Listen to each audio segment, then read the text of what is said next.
The Oklahoma Sooners lose another 2025 commit.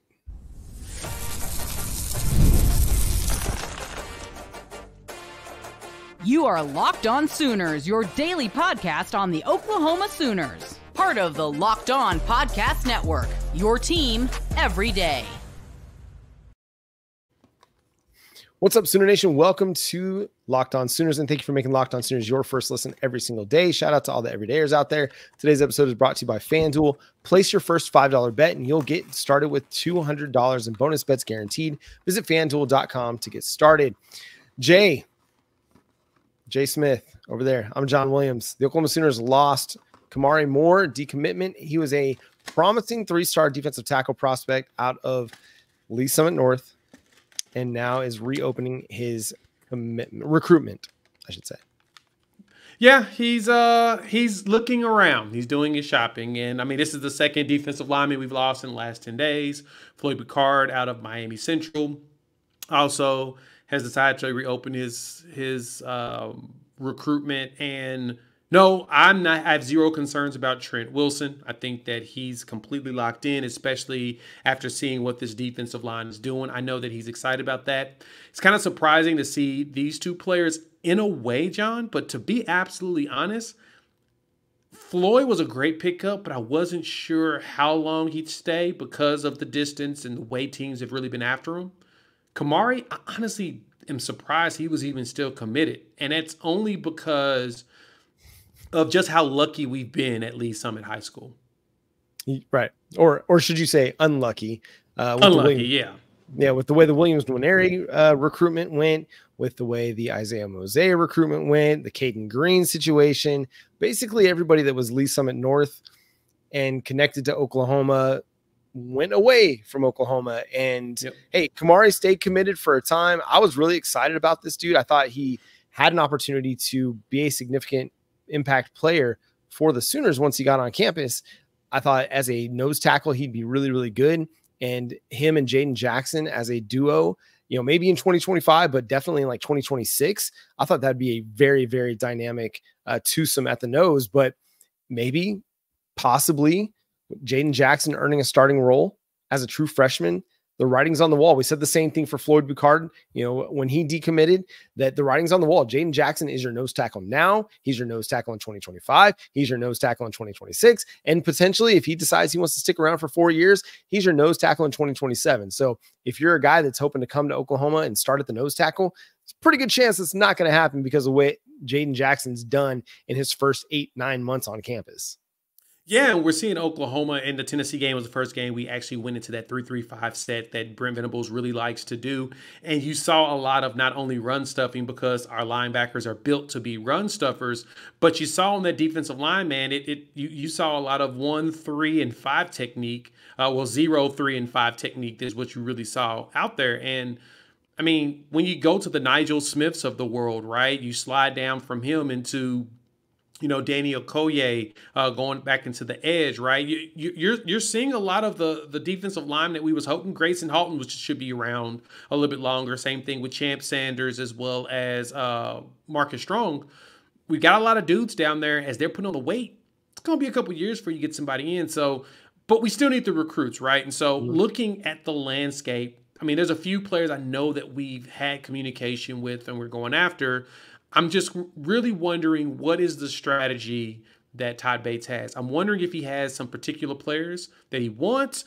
Does he have some big fish that he's eyeballing? I'm really curious to what that full strategy is going to be. Or are they thinking, hey, let's go back into the transfer portal and see if we can land another Dominic Williams, or is Dominic Williams going to be around for another year?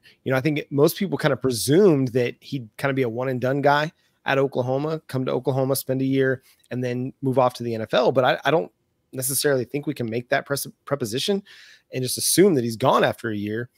He's been really good. He's been solid for the Sooners, but he's not like got eye-popping stats that are just jumping off the screen. But 1 year in Brent Venables' system, we've seen what 2 years with that second year in Brent Venables' system can do for a guy. Could he come back another year? And then your defensive tackle rotation that you have this year is pretty much set in stone for next year.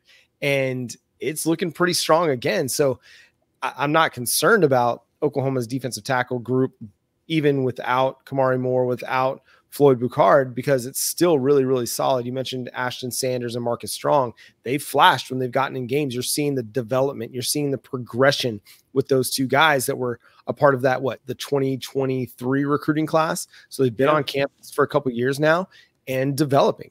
So trusting the process, and you expect guys like Jaden Jackson will continue to get better. You expect, that if Dominic Williams stays around for another year after 2024, that he'll continue to get better as well. So I have no concerns and no worries, even though you want to keep all your guys committed that do commit.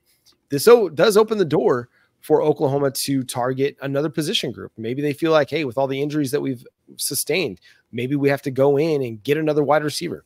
Maybe we have to, circle the wagons a little bit on offensive line and continue to hammer home offensive line and try and find as much competitive depth there. What do you think? Do you think that, hey, we lost a DT, we're going to go after a DT, or do you think that they could branch out and pursue other positions?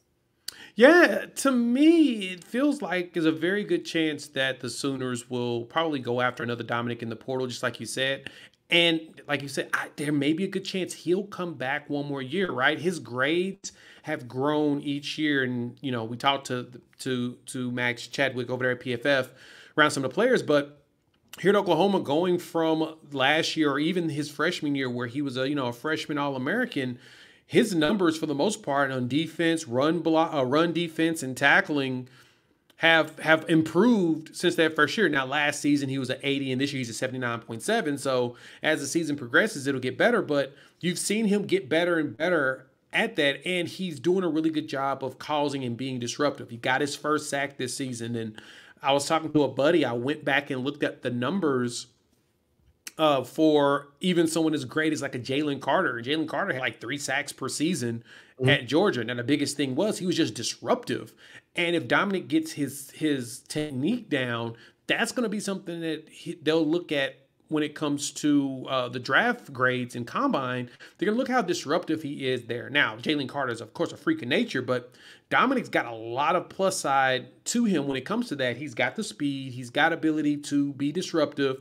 And if he continues to grow in that capacity, that could be a predetermined piece on Oklahoma deciding that, you know what, we're just going to hit the portal for some additional veteran presence on top of the young guys and then really build the defensive line in 26. Yeah, it's still a nice group of defensive linemen that you've got committed with Trent Wilson, with Alexander Shield Knight, and with CJ Nixon. It's a really intriguing group that, again, you went deep in 2024 with Jaden Jackson and David Stone and Danny Okoye, Nigel Smith and Wyatt Gilmore. So you can maybe afford to be a little bit light in the 2025 class. And then, again, circle the wagons a little bit and build a 2026 group, which is pretty star-studded. There's a lot of dudes that have a lot of talent in that class that Oklahoma is already in on and trying to make some moves for. So I think that's a really, really intriguing group. Anything else to add on this, Jay, before we get out of here on this little special segment here on Kamari Moore? Yeah.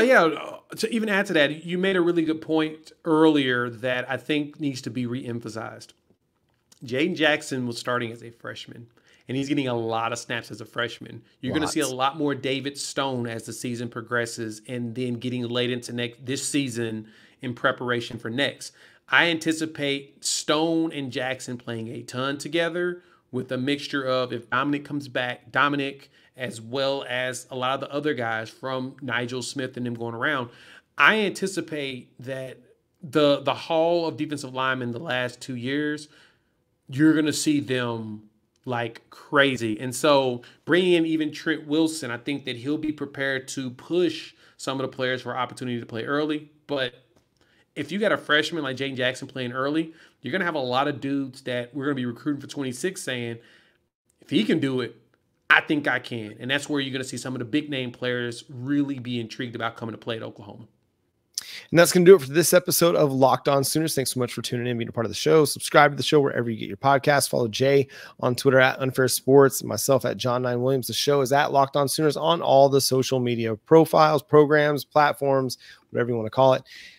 Until next time, he's Jay Smith. I'm John Williams. Boomer. Sooner.